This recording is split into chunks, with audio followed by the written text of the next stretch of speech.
Years ago in the late 90s, I was on my way from my house in central Texas, heading to Laredo to pick up a load. It was early morning, around 4 or 5 a.m. I had just come off a string of days at home, so I know I wasn't tired. I'm on one of those 2-lane winding roads in the absolute middle of nowhere, when I see something on the side of the road at the edge of my high beams. At first I just thought it was roadkill, as is usually the case. As I get closer, I see that it is roadkill, and there's someone crouching over the deer carcass. I remember thinking either this guy's taking the antlers as trophy or he's fucking sick. As I got closer still, I can now see that this guy's eating the fucking deer. He's pulling chunks of meat from the stomach and bringing them up to his face. At this point, he stops mid-motion and looks up at me. Not at my truck, but at me. It stands up, and that's when I see that it's fucking huge, brown, and covered in hair. I remember thinking at this point, oh fuck, this thing is standing on the tiny shoulder looking at me. By this point, maybe 3 seconds have passed, and I'm about to the point in the road he's standing at. I didn't even think of stopping. In fact, I'm starting to lay on it and get the hell out of there. As I'm passing it, it's looking at me. Again, not at the truck. It's looking through the driver's side windshield at me. He obviously has the intelligence to know that there's a driver in here and knows where I'm sitting. As I start to pass him, I can still see its head above the hood of an old needle-nosed Pete. It's an old truck design where the hood goes straight out from the windshield, known for being tall and difficult to see around. I remember seeing what looked like human intelligence in his eyes. It scares the shit out of me to this day.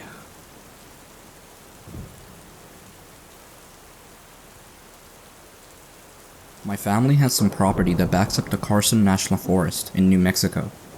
It's been in my family for years, and my sister and I both spend our summers up there. It's gorgeous, nice and green, cool mountain air in the summer. It was always a relief to get up there and away from the dusty ranch. This happened when I was in college, and my younger sister was still in high school. My dad was still at home having to work, and would come up every few weeks to spend time with us. We were up there with our mom, and she mainly spent time in town or around the property painting. We spent our time on the jeep trails or hiking and sleeping. It was late June, maybe early July, I think, and we had decided we were going to hike up to Lost Lake. It's one of my favorite lakes up there, because if you look at it from a certain angle, it looks like a heart. We set off in the morning and were prepared. We both had a small pack, our water, some snacks, and we both had a small hammock we planned to set up once we got to the lake, so we could just enjoy the area for a while. I will admit to being an outdoors type, and I swear when it's quiet enough, you can hear the trees talk. We also both always carried a knife when we hiked. My dad always insisted we have something, just in case an accident happened, or we just needed it. The hike was going good, since the summer cabin is pretty far up the valley. We just set out on foot to the trailhead. To get to Lost Lake, you take another trail that goes up to Middle Fork Lake. Then you break off that trail for Lost Lake. We ran into a few other hikers, but they were going to Middle Fork Lake, and we were pleased because it looked like we could possibly have Lost Lake all to ourselves. It's a pretty good hike, with some long switchbacks at the end, but totally worth it, because the lake is just beautiful, and a very pretty emerald green in color. We got there and saw that we did have the lake to ourselves. We hiked around the lake and decided to hike back a bit to find a good spot to set up our hammocks. We walked into the tree line, and the first thing my sister said was, "Do you smell that?" And yes, I did. It was a dead animal with a strong scent of blood. We had both done lots of hunting and knew that smell, and that's when I saw it. It was a deer carcass, but what was around it was what disgusted me. Placed around the deer carcass in a circle were its organs, entrails, etc. But it wasn't like it was being cleaned. It's like they were placed in a certain arrangement, with little piles of rock in between everything. Now I know how some people get disgusting with their kills, and I've had some guys try to gross me out, but I don't fall for crap like that. But this made me uneasy. It wasn't just being cleaned, it was like it was set up in a certain meaning. I stepped back from this weird circle, and then my sister started to say my name, but stopped. Because then we see the guy who had done this. And he looks like he just climbed out from inside the deer. because he's covered in blood and doesn't have much clothing on. But honestly, I didn't try to check him out much. He was standing back, away from his gruesome little circle, just standing close to a group of trees that were pretty close together. He was maybe 20 feet from us. I think he was maybe trying to hide. Not sure, but my dad had always taught us that if we ever found ourselves in a situation where we didn't feel in control, to do everything in our power to take back control of the situation. Do something that is going to take the other person by surprise. Don't do what they expect you to do. So this was raging through my brain, and I could also tell my sister was about to freak out. So I stepped up and said, "Hey, pretty good kill you got there. Did you use a bow?" The guy just stood there, his eyes all crazy wide, like he was stoked out of his brain on planet Pluto. So I'm thinking, great, we ran into a guy getting his hunt on, and he had lost it and was getting blood crazy with his deer. He was staring me down, and I was staring right back, and my sister was getting ready to run. I still don't know what came over me, but then I put my hand on my knife that I kept on my waist just to show him that I wasn't completely helpless. I don't know why I did it, but something told me to let him know that I wasn't going to back down or be afraid. I kept eye contact with him, and I would guess he was maybe in his early 30s, but I'm bad at guessing people's ages. He was pretty dirty though. You could tell that even with all the blood he had everywhere. I started to back off, and my sister had moved behind me, so I spoke again and said, "So you have a great hunting day." Again, the crazy guy didn't say a thing, just stood there like he was a statue or like he thought I couldn't see him if he didn't move or make any sound. We moved back to the lakeside again and booked it around the lake. My sister stayed up front and she was shaking pretty bad.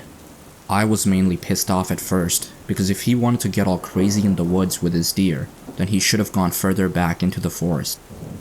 We got back to the trailhead and stopped to get our bearings and looked at each other. I was scanning the forest line to make sure we weren't being followed, and my sister was just in shock.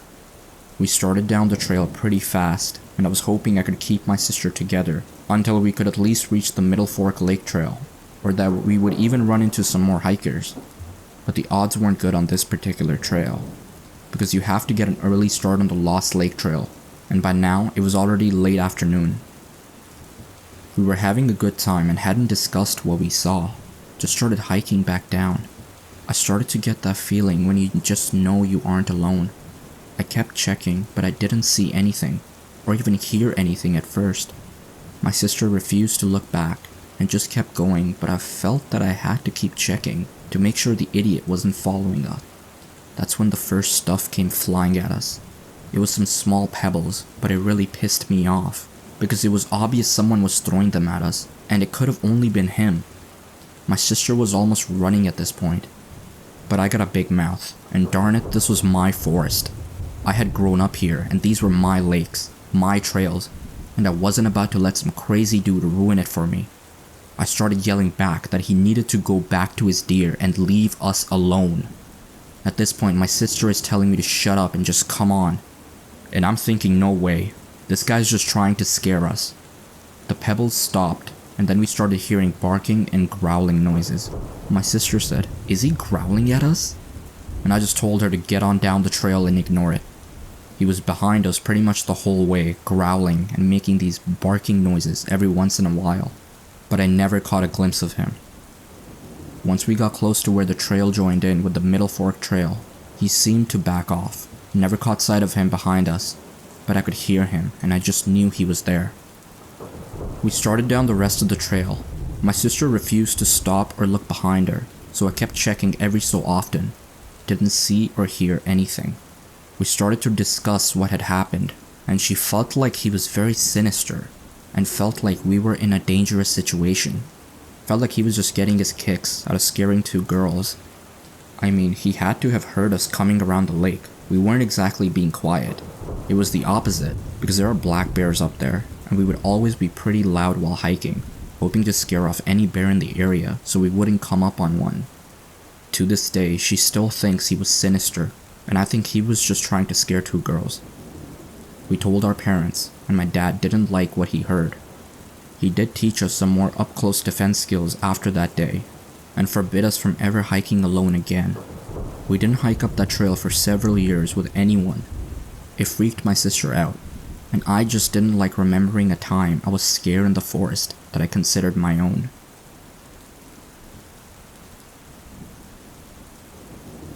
I was a delivery driver for 1 year in a small town of 10,000 people.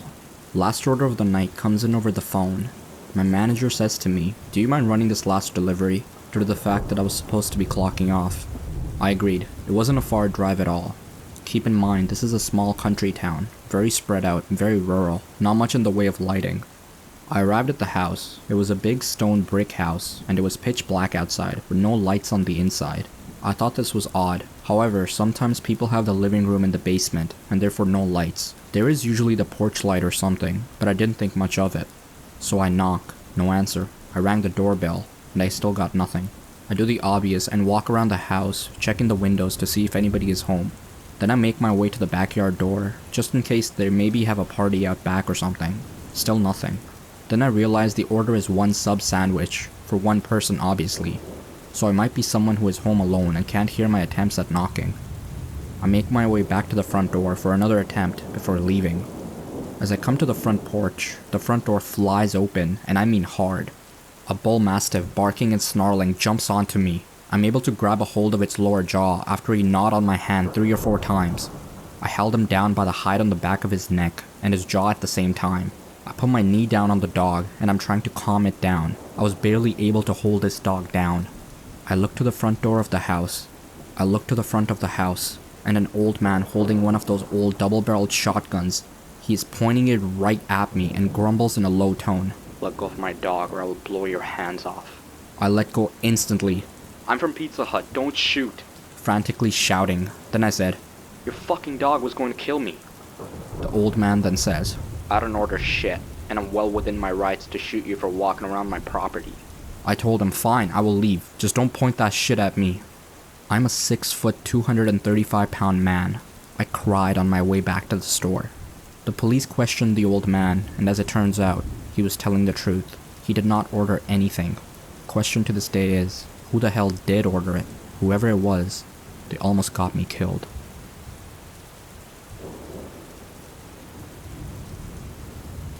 This was back in my first year on the job.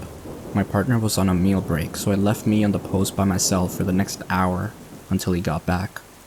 I decided to walk down from the north of my post to the south, past a few abandoned lots.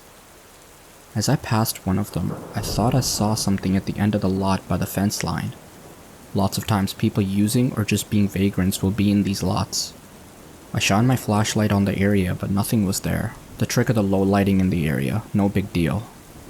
As I turned away, the fence on the far side of the lot rattled, giving that distinctive chain sound. I stopped and looked back, already thinking of how ridiculous this feels, and put my light on there again.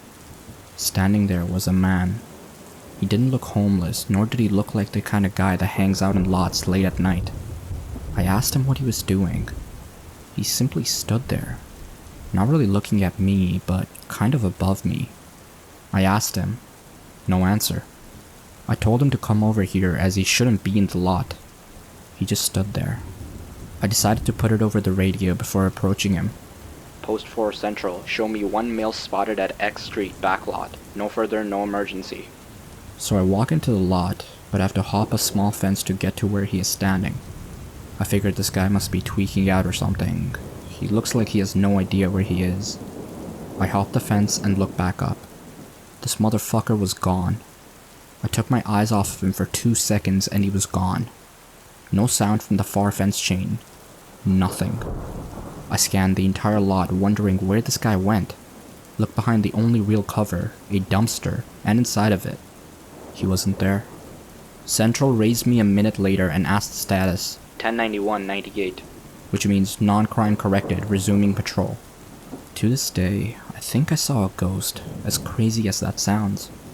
I've never told anyone about what happened that night.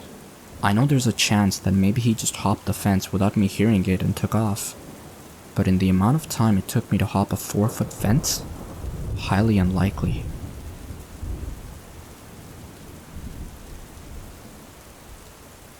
I used to work at a Pizza Hut in a pretty shitty area of Tucson. Think of lots of trailer parks, crappy apartments, and shitty duplexes. Most people were on drugs and welfare, so tips were very rare. One evening, a man had ordered a large meat lover's pizza with extra sausage, and another driver took his delivery. Before the driver even came back, the man called the store complaining that his pizza was so spicy that it was inedible, and he would like a new one. While it was likely impossible that the pizza was actually spicy, and this dude probably just wanted free food, we obliged and handed the driver a new pizza when he returned, to take back to the man. Well, this did not appease him. Over the span of a couple hours, the man called 2 more times, insisting that the pizza was way too spicy, he couldn't eat it. We kept bringing him new pizzas, but this time we're taking back the old ones for quality checks, when really we were just tossing them in the dumpster, in hopes that this guy would give up his scam. Finally, it gets to be about 11 PM, with 1 hour left until closing, and the man had once again called back saying that he cannot eat his pizza, he needs a new one. At this point, we're all starting to suspect that there's something seriously wrong with this guy, and no one wants to go out there in the middle of night to confront him, so the manager informs him that there's unfortunately no way we're able to appease him, but if he comes down to the store tomorrow, he would be happy to issue him a refund, and we think that's the end of it.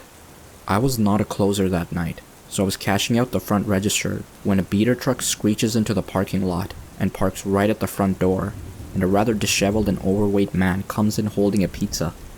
He puts the pizza on the counter and informs me he's here for his refund, and I call the manager. As I'm still up front calculating my cash for the night, he opens up the box and starts talking to me. Dude, this pizza is so fucking spicy, you gotta try this shit. It's unreal. Someone must have been putting chili pins in the sauce or some shit. I just awkwardly let him know I believe him and move out of the way so the manager can issue the refund. As this is going on, the man starts getting more agitated. He was now pushing his pizza towards the manager and repeating, "Man, you gotta try this pizza, man. You gotta try it. You gotta believe me, it's so spicy." As he jabs his pointer finger into the pizza and mashing it up into a disgusting mess. My manager keeps telling him it's fine. He believes him, but he's insistent in shoving the pizza towards the manager. Finally, the manager lets him know, "No, I do not want to eat that pizza, and now I need to ask you to leave." The man then takes his pizza and walks out. During all this, the waitress, the cook, and other 2 drivers have come up to the front to see what all the yelling about spicy pizza was about, and the other driver, who I had a bit of a crush on, is standing next to me. Once the man gets into his truck and starts to pull away, I turn to him and say, "Hey Kevin, wanna try my pizza?" And everyone just bursts out laughing. Our laughter was short-lived though, as the truck screeches to a halt and zooms back into the parking space. Now the tweaker man is storming back into the store, seriously pissed off, and he's out for blood. He begins screaming at my fellow driver. "Do you think something is funny? Am I funny? Are you fucking laughing at me? You think this pizza is fucking funny?"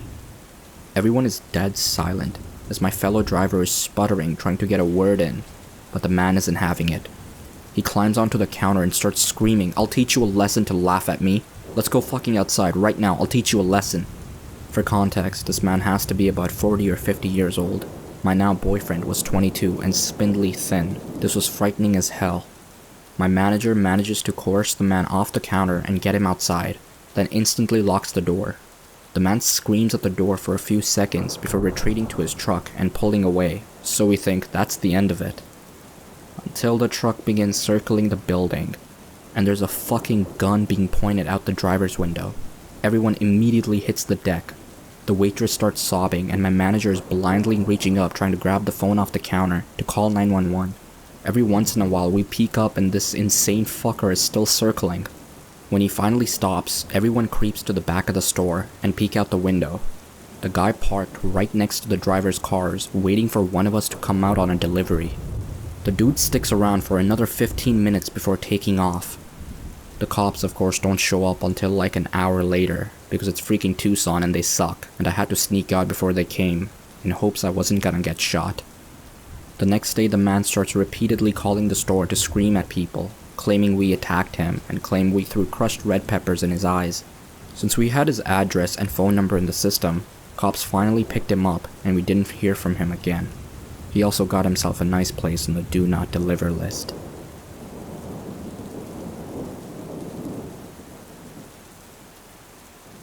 I've been working armed security for nearly a decade now, but I still remember working unarmed when I started out in my early 20s.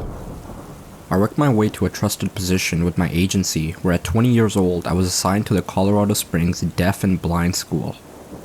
At the time, only senior and more experienced officers were permitted to work there at all, but I was given the 9 p.m. to 5 a.m. shifts Monday nights through Saturday mornings.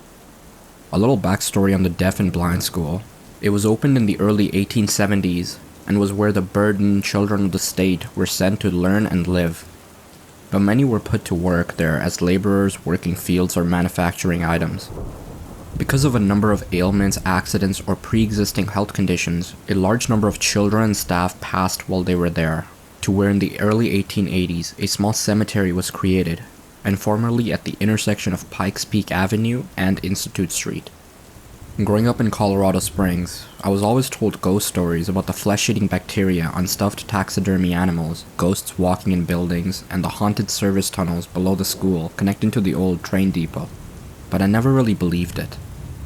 Fast forward to my 3rd month posted there, 2 nights before my 21st birthday, and a full week before students returned for the fall semester for actual special needs schooling, and I had my first encounter in the gym.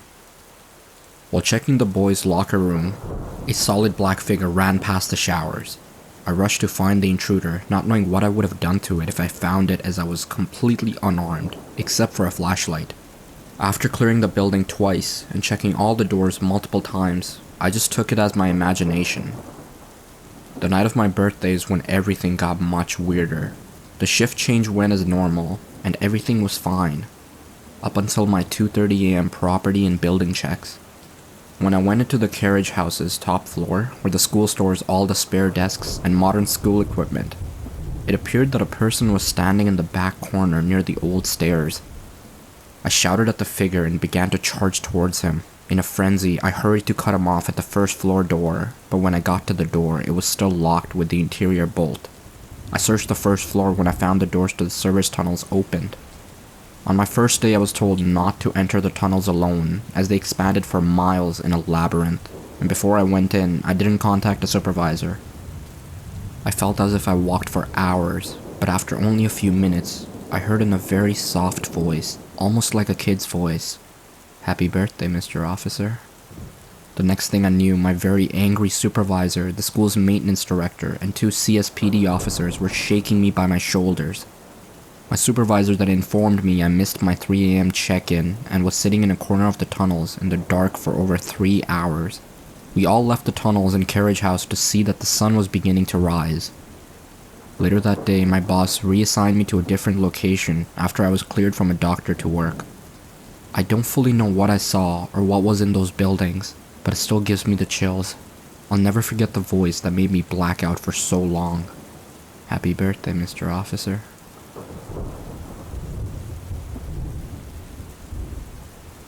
This happened in the early 2000s, and I was around 12 years old. My dad had passed away about 2 years before leaving my mom, sister, and myself.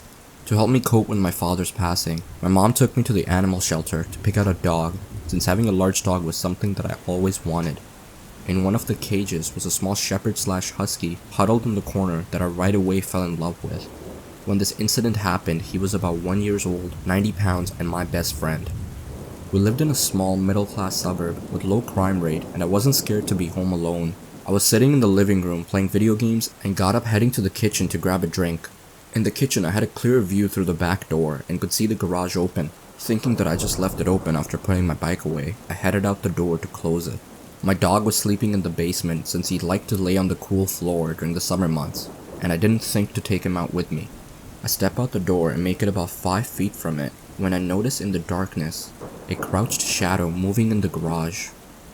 I froze, trying to get my eyes to adjust to make out what the shadow was. It finally hit me when I saw the figure stand up and turn towards me. I was terrified and felt like I had been glued to the spot. I knew that this person could see me since the back porch light was shining above me. At that moment, the figure started running towards me. I was too scared to move and let out more of a yelp than a scream. But that was all it took for my dog to hear, and the next thing I heard was him behind me snarling and growling. I could make out it was a man, but not features, when he now froze, seeing this 90-pound beast behind me. He turned and ran for the back fence, with my dog right behind him. The guy made it to the fence, and since it was only 4 feet, he hopped right before my dog got to him. After he got away, my dog came running back to me, and we went inside where I barricaded the doors. I don't know why, but I didn't call the cops, and I never told my mom or sister what happened. One thing that bothered me was that he had to have known I was inside since the lights were on and the blinds were open. So why take the risk to hit a house when someone was clearly home? The next morning after my mom was home, I went outside to finally close the garage and noticed what he had been going through was my dad's toolbox. I locked up the garage and never told anyone about what happened.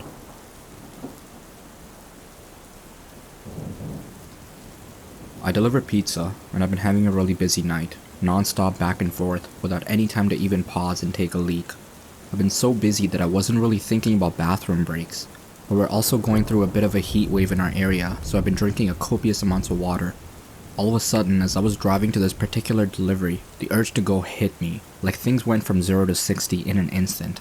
Thankfully, I was close to the customer, so could get this one over with quickly, or so I thought.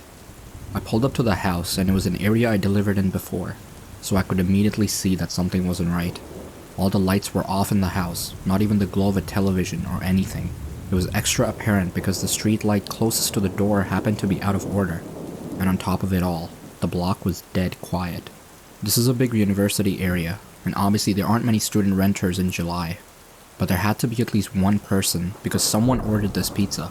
Maybe they just liked sitting in the dark, or they were out back in the yard. Whatever, I just didn't want to get out of my car and knock on a quiet house in the middle of the night. It was around 9:30 p.m. I just didn't want to get out of my car and knock on a quiet house in the middle of the night without first checking that I had the correct address and the customer was inside.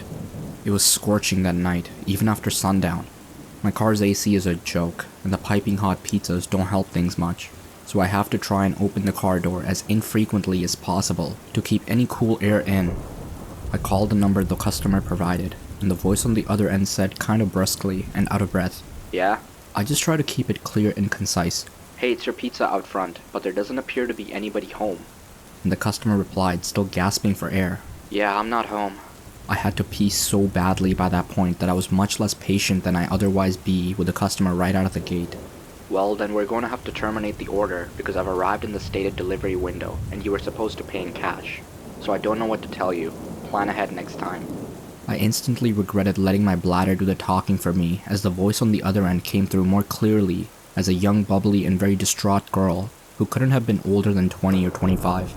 "Oh my gosh, I'm so sorry. I was running down the street so I could barely hear you," she cried. "I just switched you out of my AirPods. Is that better? Sorry, I completely lost track of time at work, but I knew you were coming. That's why I'm literally running home right now. Please don't leave. I'm starving and I don't have a car. Seriously, please don't leave, okay? 5 minutes tops, okay?" I know what it's like to be hungry and running late and have no car and not live near any restaurants. Plus, when I heard her voice, I began to remember more specifically having delivered to this place a couple of times before, and she'd always been perfectly nice. Now I felt bad for snapping at her. I tried to walk it back while simultaneously looking out my window for potential spots to pee. No, my bad. I'm letting the heat get to me, and it's not your fault. No need to rush. See you when you get here." I hung up, and while surveilling the street, was starting to think I was really out of luck. All the other houses had people in them, and were close together, so there was no clumps of trees or out-of-the-way patches of land or anything. Of course, I had just tossed my empty water bottle at the last delivery, because I'm an idiot. Finally, I decided it was escalating to the point of an emergency, and the safest bet was to use a bush in front of the woman's house. She wasn't home, the street light was out, so no one would see me. The people who were home were inside. My car was parked across the street, and we're a small shop who don't wear uniforms, so if someone did spot me, they have no way to connect me to my employer. Animals pee outside all the time. Humans are animals. This is fine. I scurried over to the tallest bush in her front yard. She didn't really have much of a yard, more just a walkway lined with bushes and flowers that ran adjacent to her front door. The biggest cluster of bushes, the only one where I could be sure there would be no visible splatter on the side of the house, was about 4 feet from her door. I looked both ways, unzipped, and let fly. After the initial millisecond of relief, I noticed the sound was way off, more like pissing on something solid than something leafy. I started panicking, thinking I aimed wrong, but once I start, I can't stop midstream, so I kept squinting into the darkness to see if maybe I was hitting a key rock or something. I could just move a few inches over. Instead, all of a sudden, I hear a way more concerning noise. A deep voice exclaiming, "What the fuck?"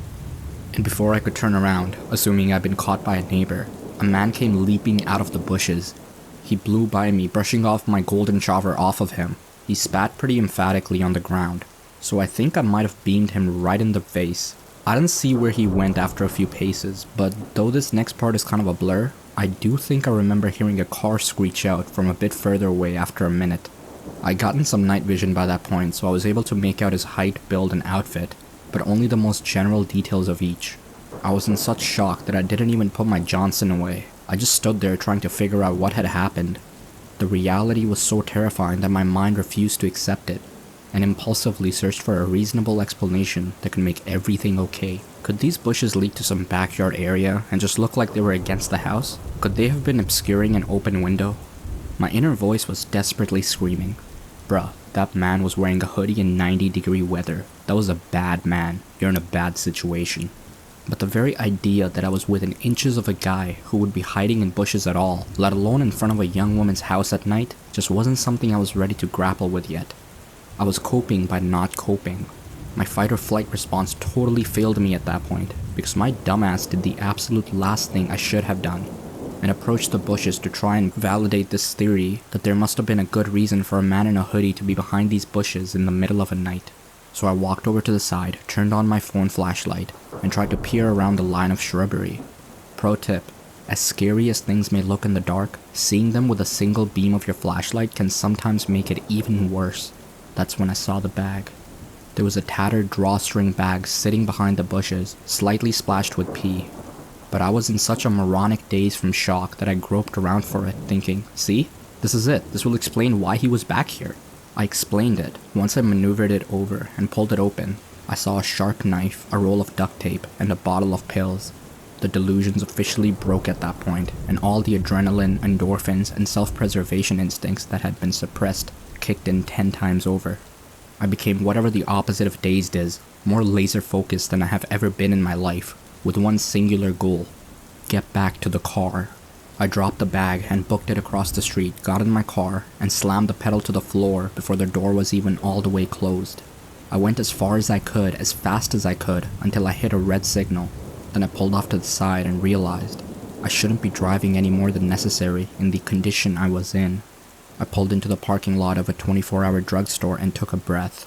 I was finally calm and coherent enough to zip up and formulate a plan of action. My first lucid thought was, who do I call first, the police or the girl whose house that was? I thought about it for what couldn't have been more than 10 seconds, but felt like an hour, and decided, okay, I'm in my locked car with the engine running. If trouble starts, I can drive away. I know something's up. She might not, so she needs to know not to keep walking in that direction. But as I was dialing her number, it occurred to me, what if there was no girl? I thought I remembered delivering to the house before, but what if I was wrong? What if the girl on the phone was just a decoy to get me there to rob me, or worse? Every pizza guy on the planet has seen the Evil Genius documentary by now. So I thought, she called me all out of breath. She wasn't home. The whole thing was off. Can't risk it, I'll start with the cops.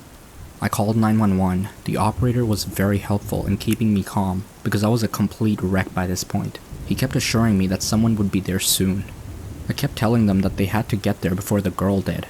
But I was trying to express 3 thoughts at once, and really damaging my own credibility. It came out more as, "You've got to save this girl, please. He wasn't after me. I was just delivering a pizza. Unless they were after me, in which case there might not be a girl. But I talked to one on the phone, so then you should find that girl because they used her to lure me there. But if she's real and she doesn't know about the guy who was also real, and there could be more guys if there's actually a girl. And you know what?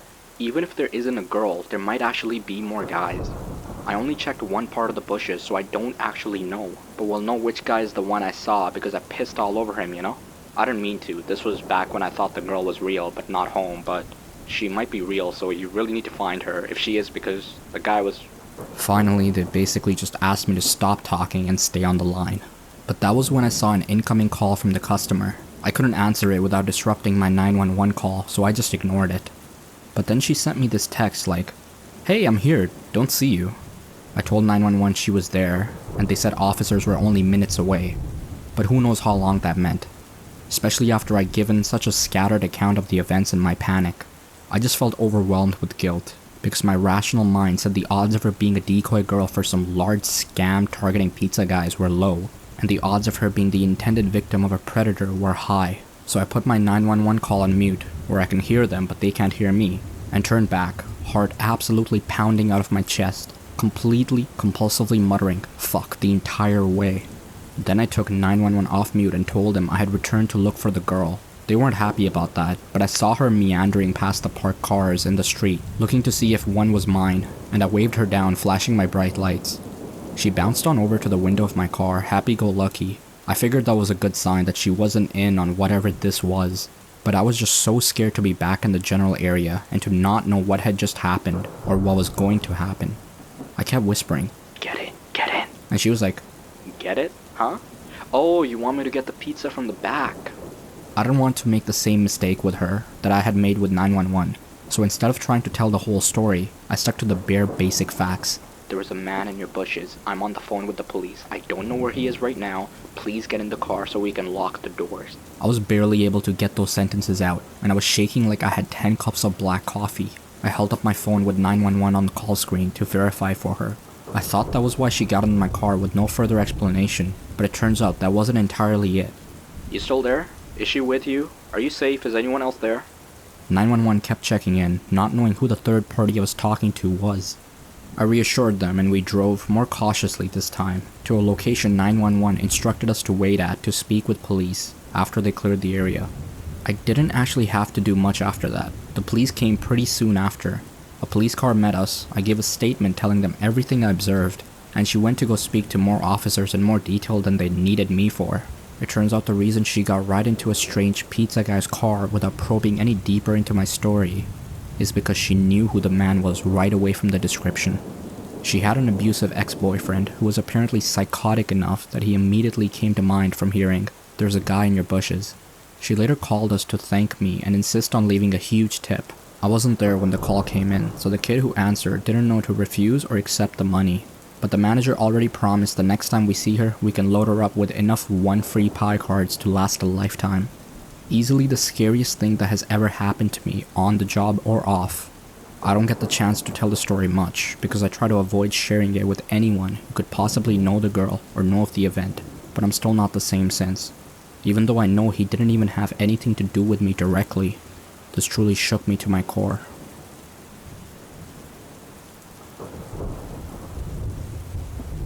Not a police officer, but my dad was.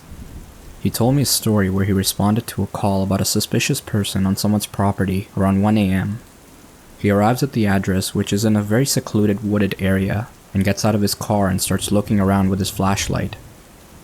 The house is 3 stories tall and in very bad shape, but covered by an unusually large amount of windows.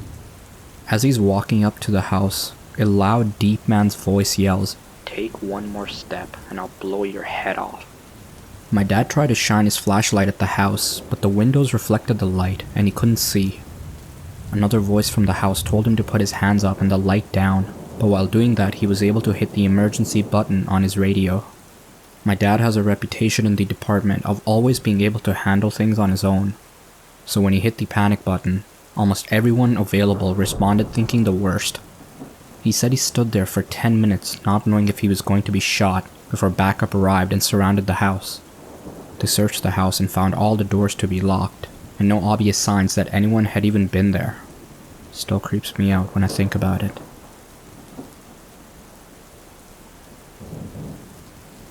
So I've had a few bad experiences with strange people in my house.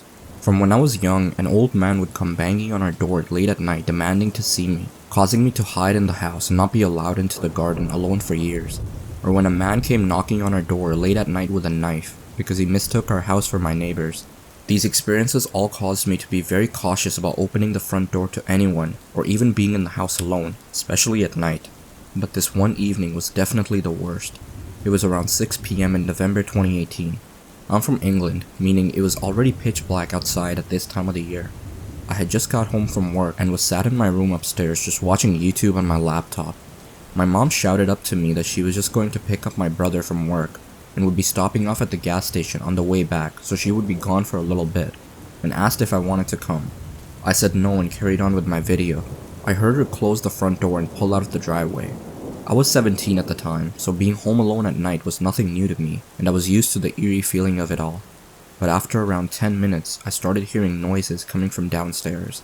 At first I thought nothing of it and just related it to my cat noisily searching for food in an empty bowl, until I remembered him sitting at the end of my bed. I paused my video and listened more at the sound of banging on the back door. This instantly creeped me out until it was followed by the sounds of keys jangling, and I just thought, oh, my mom must have dropped my brother off before going to the gas station and he's just trying to go outside. So I let the noises continue as I kept watching my video. He can get quite angry sometimes, so the loud banging was nothing out of the ordinary, but it just kept carrying on, banging and the sound of keys jangling, then dropped and banging again. Then the fear really hit me. I don't think it's him. I walked out of my room slowly and sat on the stairs, listening carefully to the noise. It definitely wasn't him. I'm a very anxious person, and everyone gets those times late at night when they hear noises and immediately think of the worst. This was just one of those moments. So I decided to bite the bullet and just walk straight into the kitchen and face whatever it was causing the noise. Our kitchen has the door straight to the garden, but as I turned the corner into the kitchen, I heard a loud bang and clatter of footsteps running away. The cat flap had been ripped off the door, and there was plastic from it everywhere. In fear, I still tried to console myself into thinking it could be anything other than people trying to break in. I sat on the stairs and called my mom just to check again that it wasn't my brother home early and just in a bad mood. But then he answered my mom's phone while still in the car. "Are you home?" I shouted at him. "No, I'm not." Then my voice started to break with terror. "Please be serious. Are you at home right now?" "No, what do you want?" Even though he said he wasn't, I still begged in my mind that he was joking just to scare me. But he heard how scared I was and began to worry. I explained to him what happened and he started to scream at me to call the police. He's never been the protective type, but I could tell now he was really worried and told my mom to rush back home straight away. While dialing 999, I tried so hard to stay calm. I told him exactly what was happening as I hid in my room with the door tightly locked. Then I heard talking and banging of doors again downstairs. They were back. I burst into tears to the dispatcher out of pure fear and sat on the phone for what felt like forever until my mom, brother, and police all pulled up at the same time. Everyone charged through the house to the back door, and we instantly saw what they'd done. The people saw the keys to the back door on the side in the kitchen, so they took a broom from the outside, broke it in half on the door handle, got the broom through the cat flap, and knocked the keys off the side, and pulled them through the cat flap. Although out of pure luck, as they broke the broom in half, they also managed to snap off the door handle, making it impossible for it to be opened from the outside. Otherwise, they would have gotten in, no questions asked, and I would have been sitting quietly in my room, completely oblivious. It was clear afterwards that they had been watching the house for a while, waiting until the exact moment they saw my mom's car pull out of the driveway. I'm not sure if they knew I was there alone or not, but I know that after they initially saw me and ran away, they made a choice to come back.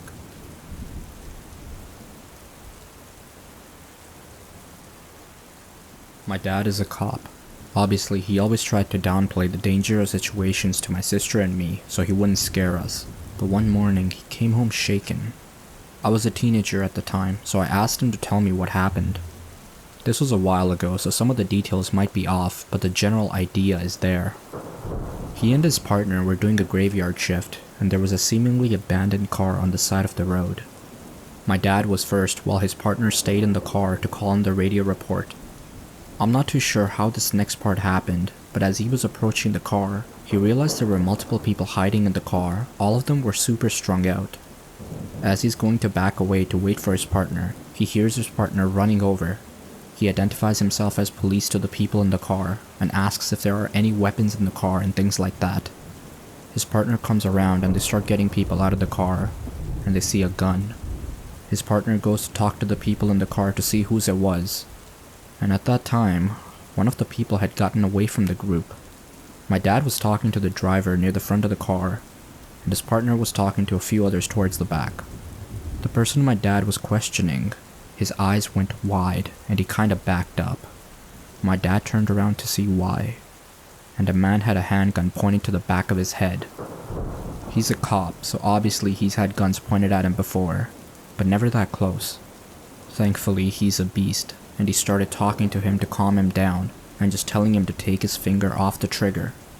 While he was doing that, he put his hands up slowly towards his face in the I surrender position, and the second guy knocked the gun out of the guy's hand.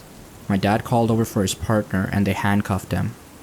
Obviously, it's terrifying that if the driver hadn't widened his eyes, he never would have known, but I'm thankful every day that he acted quickly. I rather like having him around.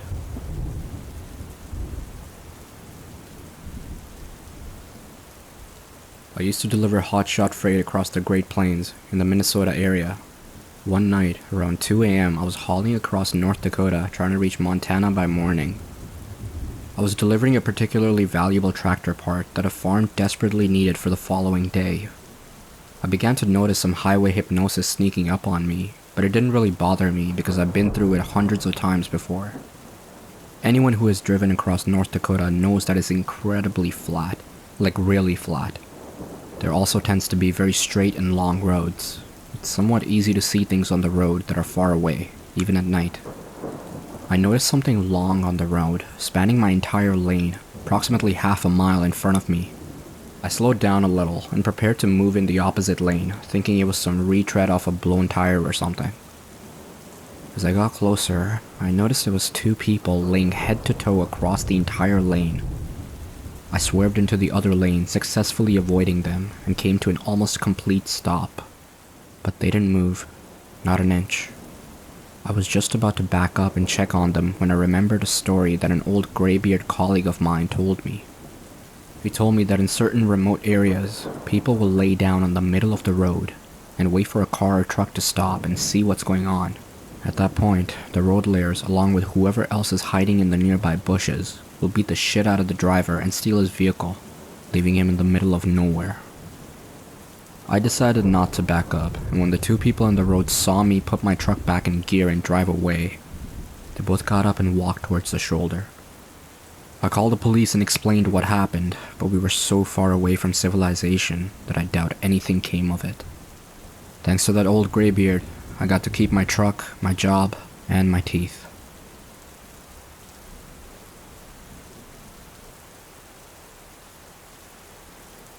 So I was in the Virginia and Maryland area, and had a lot of work-related sites ranging from downtown Baltimore to Virginia Beach and all around. Friday wrapped up and I hit the road to some social arrangements I had made for the weekend. Spent the weekend with friends out in various parts of Virginia, got dragged off to other places even further out, the usual weekend fun times. It's late Sunday night when I have to leave, or I'm not going to be able to get home in time to start my Monday. I'm fully rested, I didn't do any drinking, and I'm not into drugs. On the highway at 3 a.m., in the middle of nowhere, between Roanoke and DC, absolutely nobody was around. I'm cruising along in the left lane simply because nobody else is around. No headlights for the past hour, no taillights either. It's dark, mildly damp, and foggy. I have the music up, I'm feeling good, and all is fine. And then I just happen to look to the left, and there's a fucking dog barking at me. A German Shepherd in a car passenger seat, somewhat blue glow from the instruments inside the car. And it's got its face to its window and it's barking its head off at me. I get a good hard look at it too, because at first my brain is not registering that it's a cop car. I'm doing 90 plus in a 75. I promptly have the oh shit moment when the dog, the instruments, the white crown, and the light bar all click in my brain after a second hard look. I put my foot on the brakes and start slowing down hard but safely to pull over. I even put my blinker on to start shifting lanes over to the right to pull over because, wait, there is no shoulder on the left side of the road. I look back to my left where there is no shoulder or room for another car. It's just gone, no trace. I slammed my brakes and stopped in the middle of the fucking highway. I flipped on all my light bars and even looked around with my handheld spot. There was nothing. No tail lights, no headlights, no engine sounds, nothing. There are no other tire marks in the damp but mine, and I can see for a nice long distance both ways too. Nothing. My vehicle had great visibility and a lot of extra lighting. There is no possible way somebody pulled a sneaky, let alone drove that fast on wet sloped grass and rocks on my left side for that long. It still baffles me to this day. What do you guys think?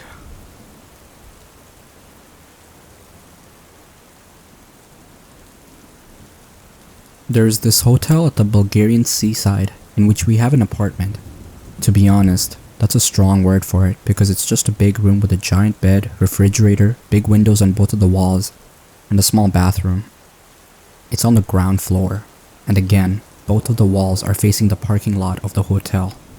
Despite all that, it's perfect for me alone. It's right next to the beach, and that's why I've been spending some of my summer vacations there. So July 3 years ago, I'm spending a week with my ex-boyfriend there, and 3 to 4 weeks alone after that. My ex always said that the owners of the hotel are a bunch of creeps. Whenever we went out of the room, we had to walk a path passing through the reception, where they used to sit all day doing nothing, the old dad, his son Crumb, and his daughter and her husband. When you pass, they all get silent and stare at you every freaking time. I was used to it already, but the boyfriend was irritated, especially when he caught Crumb staring at my ass, smiling. After that, he used to stare him down deadly, right in the eye whenever he got a chance. So my ex goes back to the city, and it's now the 3rd week I've been alone, and the night is really hot. I open both windows wide open and put the curtains above them to defend myself from being peeked at. After all, I'm at a ground level and my bed is right below both of the windows. I wake up in the middle of night and I feel like someone's watching me. This happens the next few nights. I'm easily scared and paranoid, but I was alone there, so I've been telling myself to chill, and that's just my crazy mind trying to scare itself. Some nights went by without a problem. Meanwhile, Crumb tried to talk to me 2 to 3 times when I'm off to the beach. So it's around 1 AM, I'm falling asleep, and I hear footsteps outside the path. It's not strange, there are some people next to me staying at the same kind of apartment. Maybe someone's coming home or going out partying. But the steps stop at one point, really close outside. I hear all of it because of the open windows. I'm sitting in the bed now, listening, when I notice that the freaking door handle is moving slowly up and down. I kinda lost my shit, but stayed quiet. After that, nothing happened and the person just walked away. I closed the windows and called my dad and told him what just happened. He told me to lock and close everything and that he'll take me in the morning. It's a 5-hour drive. This was 3 years ago. Last night we're having dinner and my dad is like, "Do you remember your sea adventures?" He proceeds to tell me that he had made his own little investigation back in the day and asked the owners of the hotel for security camera records. They check the ones at the parking lot and see a male figure walking around. The part with the door handle wasn't in the camera's range though. My dad remembers my strange midnight waking up routine and tells them to check older records, in which they all see a man getting at my window and peeking through the curtains, standing like that for about 15 to 20 minutes. The woman finally recognized her brother and told my dad he has mental disabilities and begged him not to press any charges.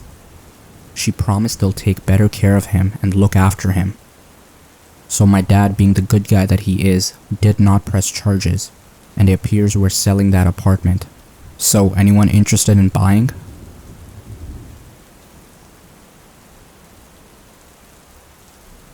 A few months back, my girlfriend and I were bored hanging around the house and spontaneously decided to go out for a hike. We don't go hiking often, but the idea appealed to both of us. And even though there was only an hour left of light, we figured we had enough time to go enjoy a hike before it got too dark. We quickly filled up our water bottles and put on the best walking shoes we had and were out the door driving up to the mountains. Around my area there are many hiking trails, with variety of trails increasing as you go up into the mountains. We tended to stay around the base of the mountains, in the occasional case of us hiking, where most people would still be walking, but we wanted to change things up a bit, and progressed further up the mountain road to a trail a friend of mine had mentioned. We kept in mind our time and figured we could hike for a bit and simply enjoy the new environment for us, and finish up before it was too late. We arrived at the trailhead, and saw that there were no cars left along the road where the trail commences, but didn't think much of it due to the time. We still had a good 45 minutes until dark, so we continued on. We started walking down a fairly steep hill that recoups the elevation at the bottom with an equally steep hill that you have to ascend. We reached the top, and then it's smooth sailing from there. We see a lone coyote off the trail a ways off, and some rabbits. And I made a quip about how those rabbits might need to be careful with that coyote lurking around. She playfully hit me for that one. Approximately less than a mile into the trail, we saw a large fallen tree that made a bridge over a dried riverbed and decided to take a rest. We were there for about 10 minutes, and then continued hiking. We continue on the trail for a short distance until she hears a rustle in the trees behind us. We stop, mildly spooked due to the assumed size of whatever made that rustling, but continued on only briefly before she decides she's done and that we need to head back. It's twilight now, so I agree with her and we turn around to head back to the car. When we made it back to the fallen tree, my shoe had come untied, so I used the trunk to fix my laces and looked behind us for the first time on the hike. I see a person dressed entirely in black with their hood on that was a significant distance behind us, walking at a slow, even pace. It wasn't something out of the ordinary. So what if they're wearing black with their hood on? I wear black most of the time and it's cold out. I shouldn't make presumptions. However, this does trigger me to be more alert, and I inform my girlfriend of this person's presence. It's now dusk. We continue on at an intentionally faster pace and go through a winding section of the trail, and I lose sight of the person. When we come around the final bend of the section, I figure they're far behind us and that there's nothing to worry about. Sooner than later, the person is behind us again, but much closer, probably 50 feet in comparison to 100 feet before, and we had increased our speed, so this alarmed us. We briskly walked around another bend, and as soon as we come around it, we book it. It seemed to be a natural reaction on both our parts, as we just started running without a word. We're nearing the trailhead now with only the hills to deal with. We catch our breaths for a moment, and I turn around again. I see the person seemingly halt a sprint upon noticing me looking back, as if they were trying to uphold the illusion of simply walking. At this point, I shout, "Go," and we sprint down the hill. What little light was left struggled to make its way through the dense trees surrounding us, and the steep hill proved challenging to run down without a clear path to be seen. We both stumbled down the hill, almost falling multiple times, and slamming our feet onto rocks and loose brush, but we didn't fall, and we didn't look behind us. We made it to the bottom, but must continue up the initial hill, and then we will have made it out. We climb up the incline and make it back to our car. I briefly breathe in relief as I start my car, heart pounding and adrenaline racing. As I reverse onto the road, the person emerges at the trailhead, apparently breathing heavily. We finally get a glimpse of him. His hood had fallen off his head, exposing his pale complexion and dead eyes that were only illuminated by a single lantern at the end of the trail. He was holding something in his hand, but it was too dark to see, and I was not interested in sticking around to make out the object. I shift into drive and accelerate as fast as my car could muster, leaving him behind in the empty road.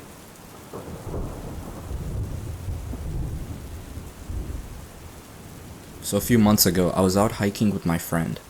We live in the mountains of Western MD, and we were about 6 miles into an 8-mile loop when we decided to take some pictures and eat a snack at a summit. This area of the trail had a park, benches and tables, and a parking lot. We were sitting and talking, and I noticed a man walking around the parking lot alone. He was walking aimlessly and staring at his feet. What confused me was that he was in jeans and a button-down shirt, not exactly hiking attire. We decided to set off on the last 2-mile leg of the loop. This part goes downhill to the headquarters of the park. The end of that leg is the parking lot where our car is. You don't have a lot of visibility from the trail, and you have to walk single file. I was walking in front and talking to my friend. I turned to look at her, and I saw the same man right behind her, following at a rudely close distance. I immediately got a gut-wrenching feeling. I noticed that he didn't have any pack or hiking gear, and was not even wearing boots. Something about his eyes really spooked me. So a bit more walking, and he continues to fall very close. I say to my friend that I have to tie my shoe, as a reason to step off the trail and let him pass us, in case he's only following closely because he wants to go faster than we are. She immediately catches on to what I'm doing, and we pull over. He looks startled, and she says hello politely. He just stares. This is when I notice that he's carrying a stick. As I'm fiddling with my shoe, she stands between us and he passes us. We wait to give him some distance ahead of us, but he immediately slows down. We wait for a bit longer, and he gets to the furthest part of the trail that has sightlines to us, and he turns around, looking up at us. We decided that something feels too wrong about this guy, and we don't want to pass him again, so we turn around and walk back up the trail towards the park with the tables and parking. A few minutes after walking up the trail, I look back and see him walking up the trail too. He's following us. I tell my friend to walk faster. We book it up the trail and get to the parking lot area we were at before. We start to strategize and wait, deciding that we will wait to see if he comes back up the trail to the lot. There are more people around here, so we felt safer waiting it out. About 20 minutes go by and nothing. We're talking about how that could mean that he kept on going on the trail and is long gone, or is waiting on the trail where it's more deserted. We see a couple come up from a trail where we were, presumably taking the loop in the opposite direction that we are. We approach them and ask if they saw anyone on the trail between this lot and the next. They tell us they saw a young man sitting on a rock about halfway down. They describe the man who was following us. We explain our interaction with him to the wife and get into a conversation back and forth about whether or not he was a threat. The husband finally interjects and says, "We need to call a ranger. He wasn't just sitting there. He had a knife and was carving that stick." Needless to say, we called a ranger. The nice couple walked that last leg with us to make sure we got to our car safely, and then even gave us their numbers in case we needed anything. The rangers then walked the trail, but there was no sight of him. I wish I knew where he went and what happened to him, but I'm glad to know that my instincts are legitimate.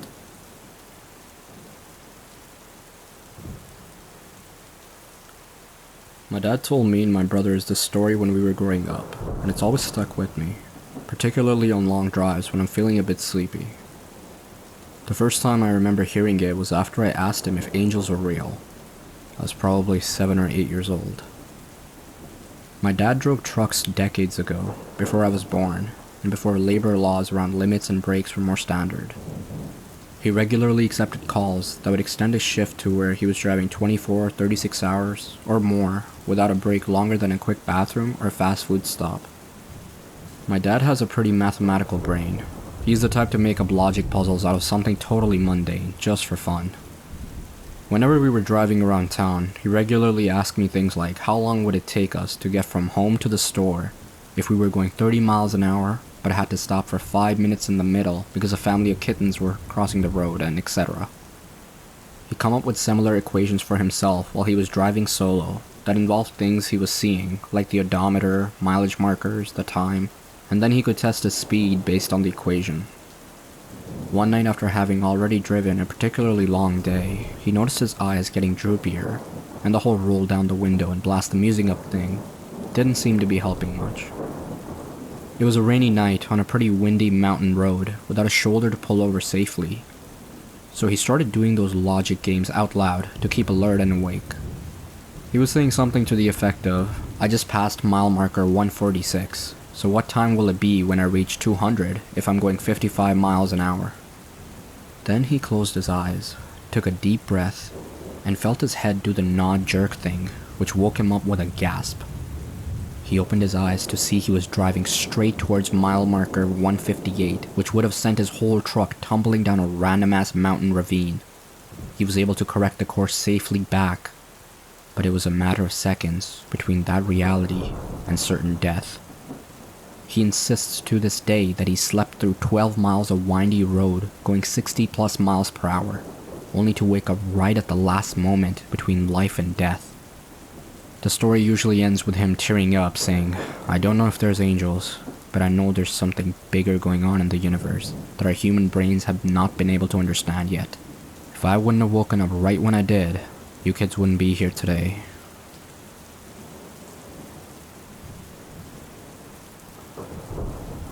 A few years ago, my anxiety was high. I was already at a point in my life where I thought I was a little out of it, but that was amplified by a lot when I kept repeatedly hearing noises outside my window. Like every single night, it just wouldn't stop. I would finally get so freaked out I'd go wake my parents up and get them to look outside, but they never found anything. I started to think I was going crazy or just subconsciously seeking attention. One morning, my grandfather discovered one of our lawn chairs beneath our bathroom window. It's pretty high up and the bottom pane is fogged, so I'm not sure the chair even helped, but it was left there regardless. The next night I heard sounds again, but it was nothing. The night after, however, we checked outside and discovered something that made my stomach churn. A small stepladder was sitting directly outside my window, back just enough to allow someone to sit on it but still see. On my windowsill was a bag of now cold McDonald's, which is just up the street from me.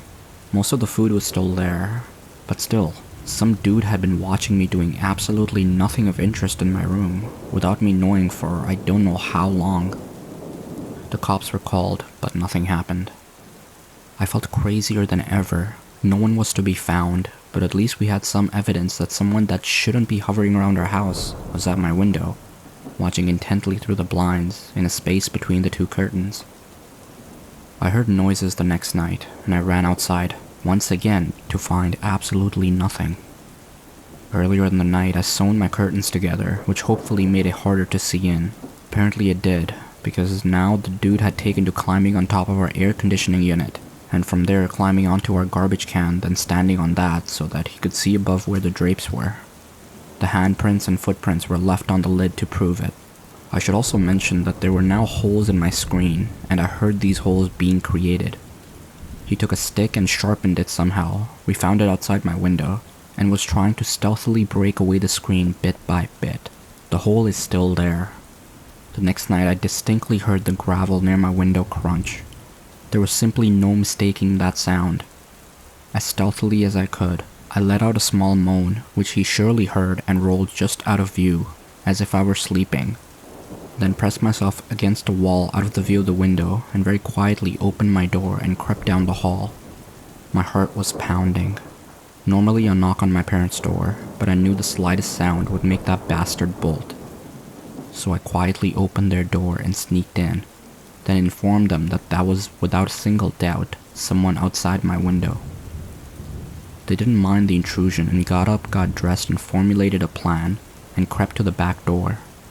I ran to the bathroom to stand on the edge of our tub and peek out the window just as the back door was thrown open, and my parents ran outside like morons. And sure enough, they saw him. They started screaming as the man leapt off the garbage can and bolted down our driveway, which was what I was looking at. They screamed all sorts of horrible things at the top of their lungs, like, "You sick motherfucker, I'm gonna fucking kill you." He ended up escaping across the street, hiding behind a house adjacent to us. The balls on this bastard. He kept peeking out at us as we all stood outside, but we wanted to leave him there so the cops could finally nab him. They were called, they came, and they searched. But once again, they never found him. Bastard must have hopped a fence or some shit. Still to this day, I hear sounds outside my window, even in the dead of winter, but he's never out there. He might have just been a peeper, but he targeted me specifically, and for months until he was almost caught. What really pisses me off is that once he lost interest in me because it was too unsafe, he moved on to a house down the street with 2 little girls. He actually managed to get in through their window, and their dad caught him just standing in the middle of the room, watching them sleep. I still don't think he was caught, even then. All I know is that it could have been way worse, but it messed me up. I trust the men in my neighborhood even less now. The men around here stare very blatantly. I've been chased home by one. I've had a guy try to jerk me in his car when I was passing him, telling him no, I didn't need a ride and to leave me alone. All these years later, I still hear shit outside my window and freak out. It's messed up. I turn off my lights entirely to exercise. I do my best to avoid the windows when I undress. It just scarred me, even though it wasn't a big deal.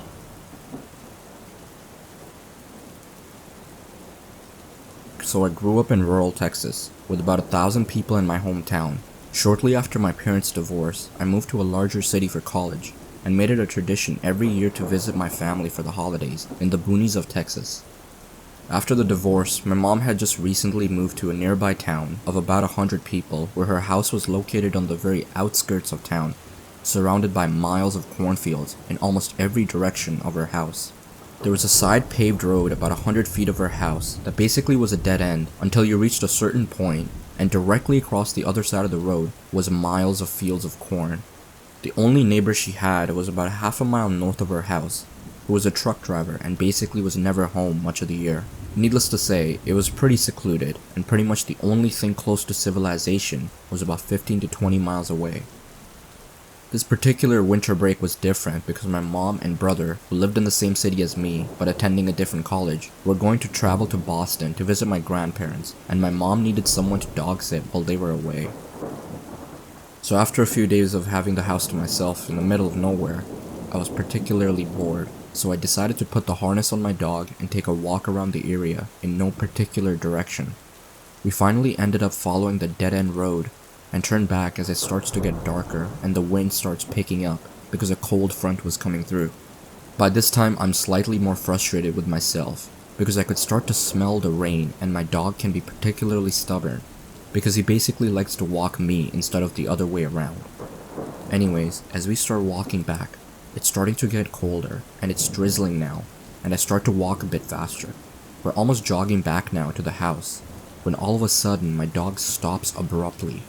I initially think it's just him being stubborn, but he starts leading me into the direction of the cornfields. I'm thinking that this is just one of those cases where he locks onto a scent and cannot let it go until he goes directly up to it and smells it, or I have to pick him up and lead him back on track.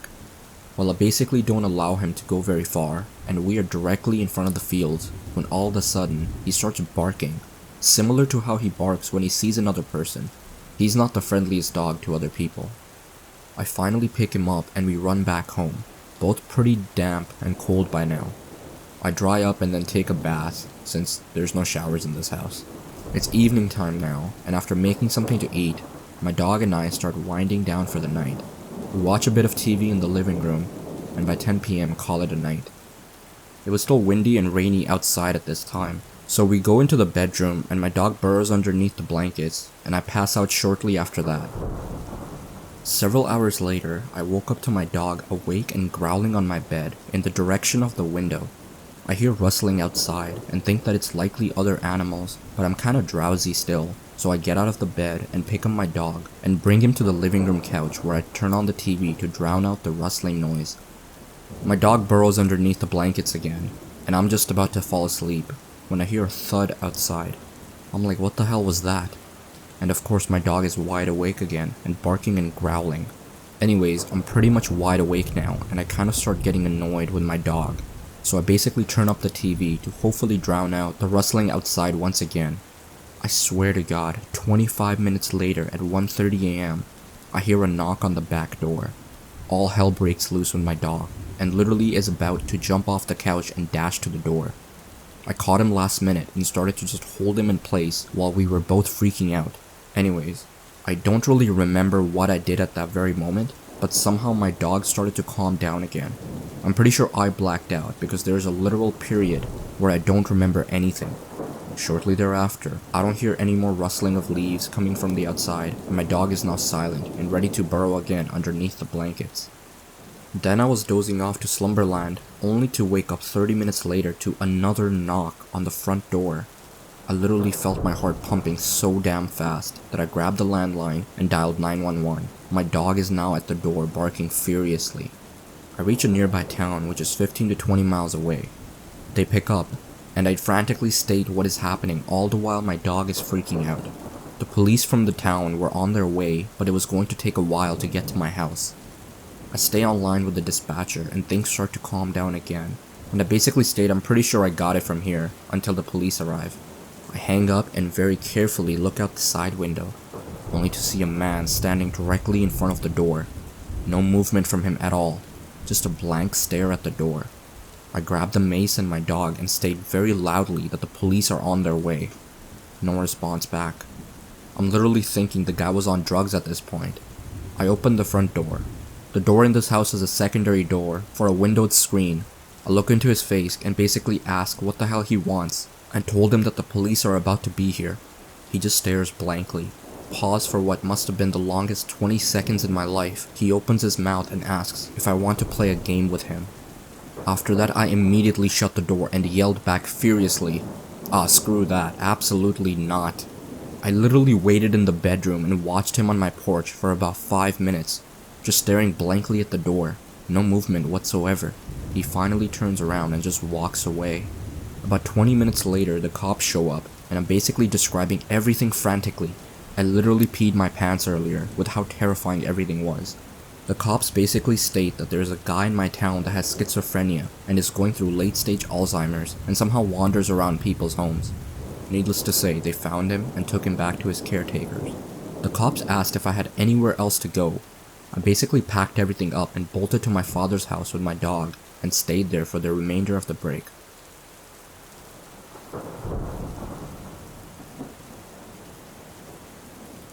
So I was around 7 at the time, and it was in summer 2011. I live in a pretty small village in France, where everyone knows each other and everyone trusts each other.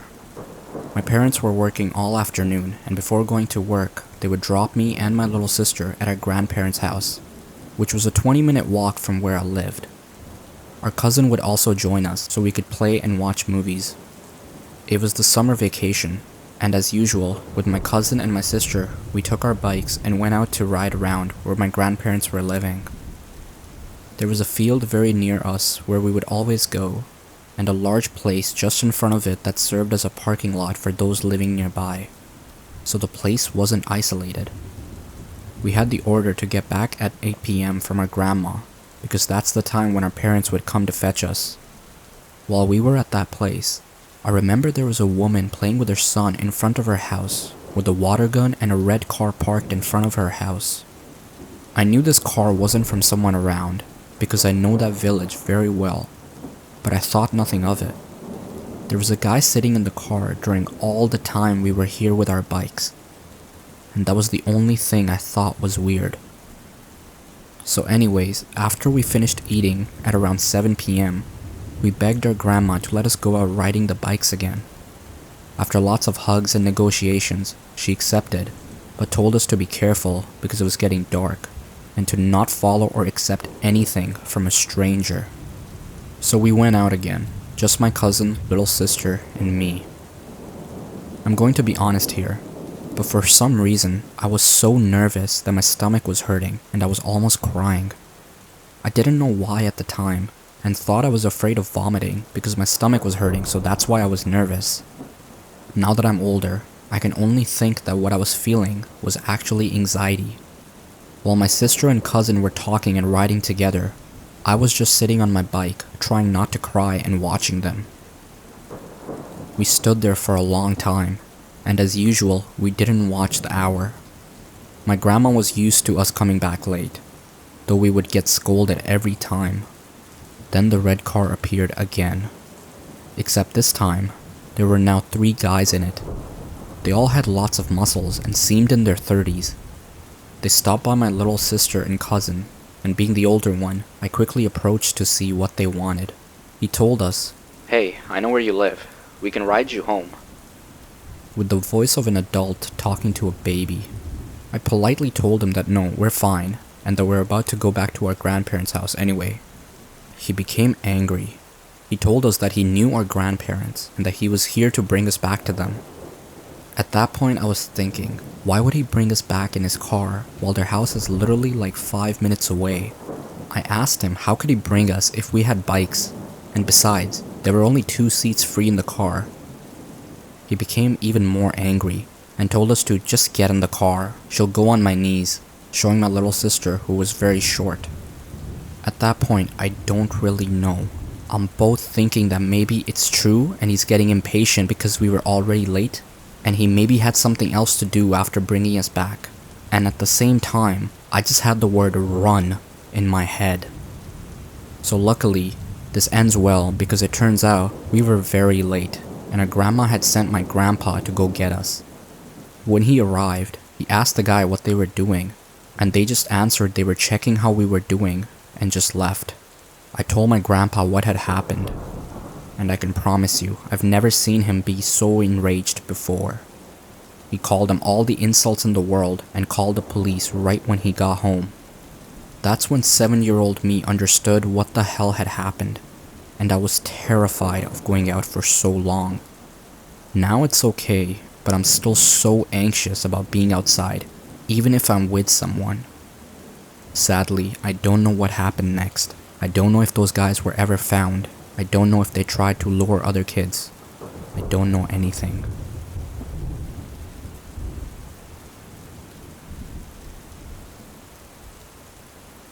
At this time I was 18. I'm a female, and it was the first few weeks in college. I had moved hours away from my hometown in order to get some space from my family and actually do something I wanted to do. I'm not sure if this is the same for every college, but the first few weeks people seem to be scrambling for friends and are super outgoing, and I was like that as well. In my major, I had made a few friends, especially this girl named Kelsey. She was pretty, tall, and we were very similar in what we liked as far as hobbies and interests go. So when she invited me to a house party that her male friend was throwing a few weeks into the house, I immediately said yes. I've been drinking since I was 15, knew all the good drinking games, and in general, I'm a very fun drunk to be around. Or so I'm told, so I'm super excited to go. So this is a summertime in the Midwest, so we're talking 90 plus degrees, not including the humidity. I showed up at this house party in shorts and a tank top. I hadn't really done anything special with my makeup or hair, because honestly, in this weather, why bother, right? I would have legit just melted off my face. So right away, I'm not super into the scene. It's a 4-bedroom, 2-bathroom, 2-story house, kind of on the ghetto of the large town we're in. The music's so loud, the old windows are rattling, and the house practically bursting with people. I was about to nope the fuck out when Kelsey appeared and grabbed my wrist. She was super excited to see me and pulled me inside, claiming we were next at beer pong.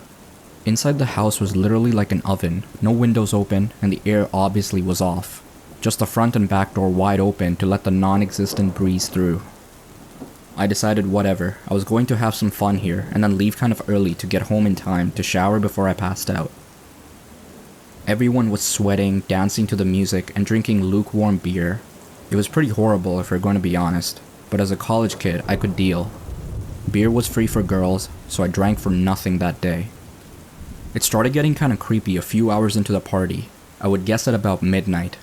There had been a tall, thin guy that had been hovering, and I thought that he was Kelsey's friend, because she grew up in the same town in the college. He had dark hair cut short, dark eyes, a nervous smile, and a ratty white shirt with dark basketball shorts. He pretty much blended in with half the guys there. After dominating in beer pong for a solid hour, we were defeated, so I excused myself to go outside and cool off a bit. Kelsey said she would join me after she went to the bathroom. Outside was still horridly hot, but better than inside surrounded by warm bodies. I recognized a few people from earlier beer pong games, but no one I really cared to talk to. I turned around to watch for Kelsey when I almost ran into the guy. He was way taller up close, I would guess around 6'4", and he smelled like weed, beer, and body odor. I stepped back and looked up to chew him out. The awkward smile was affixed as his eyes were glued to my chest. "Excuse me, can I help you?" I snipped at him with a hand on my hip. "Did you get all pretty for me?" he asked, his voice deeper than I thought it would be. As stated above, no makeup, hair halfway up to keep my neck cool, and just wearing casual clothes. I didn't look hot, pretty, or any of that. I was there to drink and hang out with my female friend. What? Was that a bad pickup line? I've been watching you all night." "Yeah," I said, and went to take another step back. I noticed, "Are you looking for Kelsey?" He looked confused. "Who's Kelsey?" "No, I don't know a Kelsey." "Alright, red flags going up. So you were legit watching me all night?" He nodded, the creepy grin coming back. "Dude, what the hell?" He seemed surprised that I was upset. "Seriously dude, you smell and you're hella creepy. Walk away." I went to move away, and he grabbed my wrist tightly. It hurt to the point that I winced and he practically snarled at me. "Hey dude, what's up?" A random guy from the party had taken a few steps off the porch and was checking in. Just my girlfriend being mouthy. The string bean of an assaulter yelled back. He began to drag me down the road, literally dragging me so hard that my flip-flops came off, and my bare heels were dragging on asphalt. He was muttering to me what he was going to do to punish me, hurt me. I was livid. I grew up fighting with all 6 of my brothers and dealing with an abusive father. No way this human was going to scare me. I squirmed like an alligator on a line, spinning and screaming. He grabbed my hair, but that just made me more angry, and I bit him, hard. I tasted blood and started punching at anything I could reach. His hand loosened on my hair, and I wrenched my head back, spitting his own blood in his face as he stumbled back. He went to go hit me, I think he maybe did at one point, with the anger and adrenaline coursing through me. It was like a light tap on my shoulder. I didn't feel anything. I didn't care. I was going to take him down. Out of nowhere, Kelsey seemed to appear with the guy who had called out to check on us. Kelsey grabbed my middle as I was flailing to claw at this guy's face, and the guy went to stand on the other guy's middle so he wouldn't get up. The next few minutes were a blur. I remember my heart pounding so hard in my chest that it echoed in my ears. I was ushered back to the porch where someone got me water to clean out my mouth and a few paper towels. Apparently I had a cut on my cheek and his blood on my chin. The guy who had jumped in to help ended up letting the guy go. He got away, no one called the cops, and I didn't either because I had been underage drinking. All of it was a stupid combination of dumb teenagers, booze, and adrenaline. Needless to say, I did not hang out with Kelsey again because she turned out to be the worst kind of person. She told me it was my fault for walking out with him, and I had probably done something to lead him on. Found out later the kid who tried to take me was named Jordan and didn't attend the same college, but he had dropped out after a few months due to not attending. Funny twist, but a few years ago, when I was 22, I was looking around on Facebook, and one of the suggested friends was Kelsey. She was shockingly in a relationship with Jordan, and they were having their second kid together. A few people told me over the years she had gotten into some hard drugs and got together with a total loser, so that's fun. She has contacted me a few times trying to explain why Jordan acted that way and trying to defend her baby daddy to me. No thanks.